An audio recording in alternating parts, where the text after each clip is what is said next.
প্রতিষ্ঠান আইন শৃঙ্খলা রক্ষাকারী বাহিনী পুলিশের পক্ষ থেকে এই ঘটনায় যেই নাটক মঞ্চস্থ করা হয়েছে এবং যেইভাবে এই ঘটনার জন্য সাম্প্রদায়িক সম্প্রীতির নামে এবং সাম্প্রদায়িক সম্প্রীতি বজায় রাখার নামে মুসলমানদের গৌরব, মুসলমানদের আত্মমর্যাদাকে ধুলোয় মিশিয়ে দেওয়ার আয়োজন করা হয়েছে। সেখানে ইনিয়ে বিনিয়ে 13 বছরেরও কম একটি কিশোরী মেয়ের উপর দোষ চাপিয়ে একজন হিন্দু যুবকের অপরাধের পাল্লাকে হালকা করার, তার অপরাধকে ঢেকে দেওয়ার একটা কৌশলী উদ্যোগ গ্রহণ করা হয়েছে। বাংলাদেশের প্রচলিত আইনে যদি ধরা হয়, এত কাহিনীর করতে হয় না, এত কাহিনীর প্রয়োজন হয় না।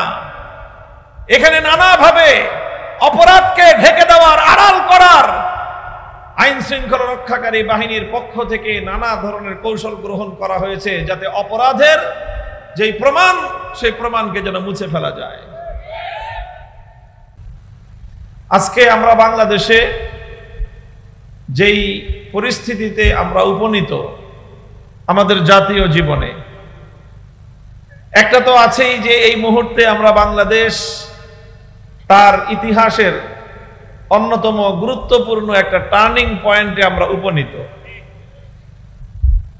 জাতির ইতিহাসের বাক বদলকারী, মোড় ঘুরানো একটা সিচুয়েশন, একটা পরিস্থিতিতে আমরা আজ উপনীত। এখান থেকে জাতি উন্নতির দিকেও উন্নীত হতে পারে, আবার জাতি অবনতির দিকেও অবনত হতে পারে।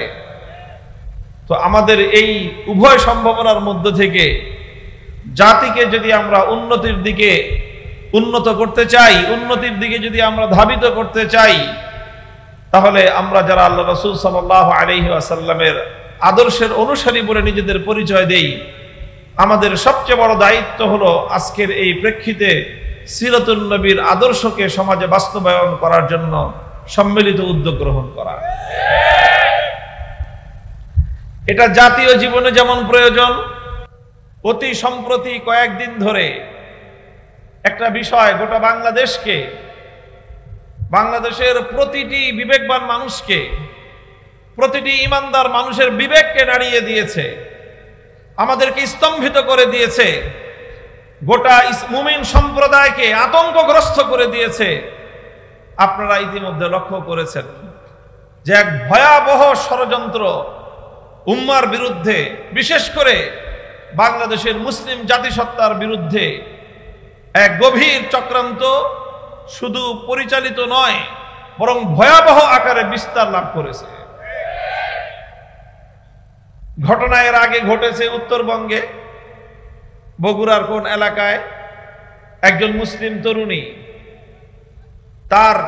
তাকে যে কোনোভাবে প্রলুব্ধ করে একটা বিধর্মী, একটা হিন্দু ছেলে তাকে ষড়যন্ত্রের ফাঁদে ফেলেছে এবং সেই মুসলিম তরুণীর সাথে সে যে কোনোভাবে, যে কোনো ছলছুতোয় তার সরলতার সুযোগ নিয়ে তার শ্লীলতাহানি করেছে।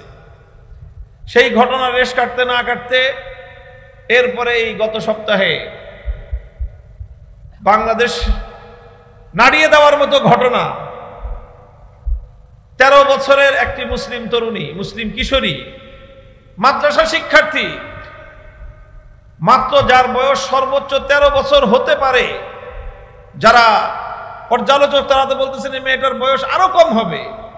ছোট্ট খুকি একটা মেয়ে, পর্দানসীন একটা মেয়ে, মাদ্রাসা পড়ুয়া একটা মেয়ে, সুপরিকল্পিতভাবে তাকে এক হিন্দু যুবক তার সাথে যে কোনোভাবেই হোক তার সাথে যোগাযোগ স্থাপন করেছে।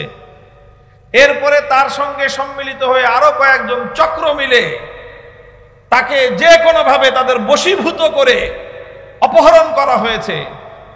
অপহরণ করে 3 দিন পর্যন্ত অবরুদ্ধ জায়গায় তাকে আটকে রেখে উপর্যুপরির মাধ্যমে সেই মেয়েটার জীবনকে একটা বিষণ্ণ, একটা ভয়াবহ এক জীবনের দিকে তাকে ঠেলে দেওয়া হয়েছে।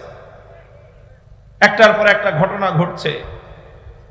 এরপরে সেই ঘটনাকে কেন্দ্র করে সবচেয়ে লজ্জাজনক, আতঙ্কজনক যেই কার্যক্রম হয়েছে সেটা হলো বাংলাদেশ রাষ্ট্রের গুরুত্বপূর্ণ প্রতিষ্ঠান, জনতার আস্থার জায়গা হওয়ার কথা, জনগণের জানমাল এবং ইজ্জতের নিরাপত্তার দায়িত্বে নিয়োজিত প্রতিষ্ঠান। আইন শৃঙ্খলা রক্ষাকারী বাহিনী পুলিশের পক্ষ থেকে এই ঘটনায় যেই নাটক মঞ্চস্থ করা হয়েছে এবং যেইভাবে এই ঘটনার জন্য সাম্প্রদায়িক সম্প্রীতির নামে এবং সাম্প্রদায়িক সম্প্রীতি বজায় রাখার নামে মুসলমানদের গৌরব, মুসলমানদের আত্মমর্যাদাকে ধুলোয় মিশিয়ে দেওয়ার আয়োজন করা হয়েছে। সেখানে ইনিয়ে বিনিয়ে 13 বছরেরও কম একটি কিশোরী মেয়ের উপর দোষ চাপিয়ে একজন হিন্দু যুবকের অপরাধের পাল্লাকে হালকা করার, তার অপরাধকে ঢেকে দেওয়ার একটা কৌশলী উদ্যোগ গ্রহণ করা হয়েছে। মুহতারাম হাজিরিন, ঘটনা আমি লম্বা আলোচনা করব না এগুলো নিয়ে।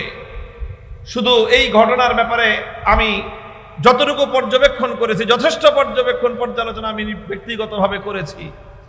আমার কাছে মনে হয়েছে এই ঘটনার আদ্যপান্ত দেখে, বিবরণ পড়ে শুনে, যে এখানে তাকে যে কোনো উপায়ে বশীভূত করে, অপহরণ করে তার সঙ্গে আচরণটা করা হয়েছে। বাংলাদেশের প্রচলিত আইনে যদি ধরা হয়, এত কাহিনীর করতে হয় না, এত কাহিনীর প্রয়োজন হয় না। এখানে নানাভাবে অপরাধকে ঢেকে দেওয়ার, আড়াল করার আইন শৃঙ্খলা রক্ষাকারী বাহিনীর পক্ষ থেকে নানা ধরনের কৌশল গ্রহণ করা হয়েছে, যাতে অপরাধের যেই প্রমাণ, সেই প্রমাণকে যেন মুছে ফেলা যায়।